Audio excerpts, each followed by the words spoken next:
It's super easy to do, but it doesn't look easy to me, and I wanted your opinion. Do I got to read 50,000 readmes of text to learn how to do it? Or, like, that's the problem is it easier to just get, like, for my money, what's easier? Buying this box and learning how to use it, or buying a producer? That's what I was wondering. That was going to be this week's question. It's like, I don't know, if you sit down and treat it like a game of EverQuest or Final 11 or something, and you just grind it for like 40 to 80 hours straight, you're going to get the hang of it. It would be about that long, though. Yeah, it's a grind, and especially like if you're starting from like, oh yeah, I know how to use a computer, but I, like, other than like the very, like, how do I even hook it up? Yeah, you got to figure all that stuff out. And it doesn't, like... So there's, yeah, lots of Googling, lots of forums, lots of readmes. And it's not going to have... Possible. But it won't have the input of, like, say, someone like me who's never mastered a track and would need advice. I don't even know what that really entails or means. Well, yeah, and then like, yeah, once you figure out how to plug your mic in and make it actually pick up the guitar, which, yeah, for the first, like, a whole lot of times you use it, you're going to have to figure out the process every time, and it's always going to feel like a little bit awkward. But then after you get that, you get your tracks, you finally lay them down, and, like, you know, sit there for a 4-hour session, lay down all your guitars, finally get it right, finally get it to the place where you're like, okay, well, it's there, but it doesn't sound like I was expecting. So then you got to figure out what to do next, which is your mixing and your editing and stuff.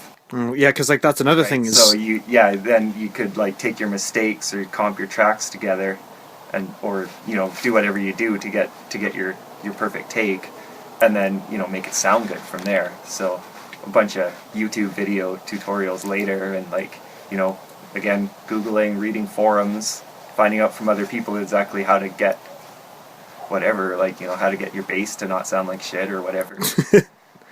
Then you start to, you know, piece your song together, and it gets like, it starts to sound more complete. You start to get a feel for the machine. Something I've seen you do when you're mixing is you equalize the tracks and you do the panning and stuff. Now this is like a complete layman's question, but mastering is setting the format, like, correctly for distribution. It's like the final touch-up on a song. And a lot of people, when they get a song mixed, they don't use the same mastering engineer. Or if they mix a song, they don't master it themselves. Which is, that's cool. Like, but yeah, if you, like, you know, you got your song, like my buddy Pat, he was recording his tracks and he's got them mixed and it sounds pretty good, but he can't quite get the bass right. So, you know, he asked me to go in as a mastering engineer, and he sent me the song as he had it, which is, you know, a stereo track that was, you know, the right format and stuff. And then I just looked at it and I tried to figure out a way. It's basically more mixing, but it's just like a final touch-up, right? Because the tracks have already been set, everything's in balance, and then, you know, you're enhancing it. That's why they call it mastering. Okay. It's like add that little bit of shimmer or whatever, final coat of gloss, or I'm just looking at this wooden post, like a coat of varnish, right, on an already nice piece of wood. I should pass back.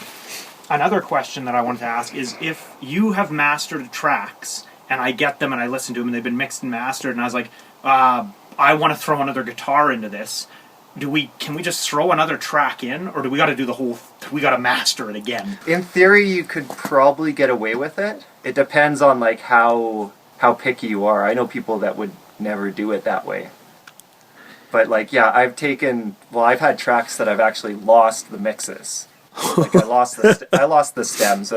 So just for terminology, the stems are the individual, like this guitar, and then all my drums, and each track, like, on its own.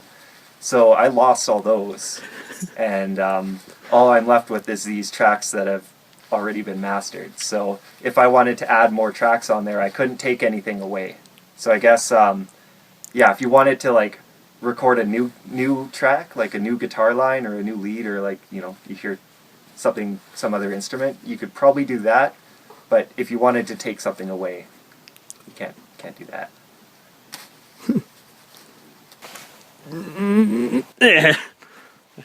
All right, that'll be a good one. No, that was a bunch of rapid fire.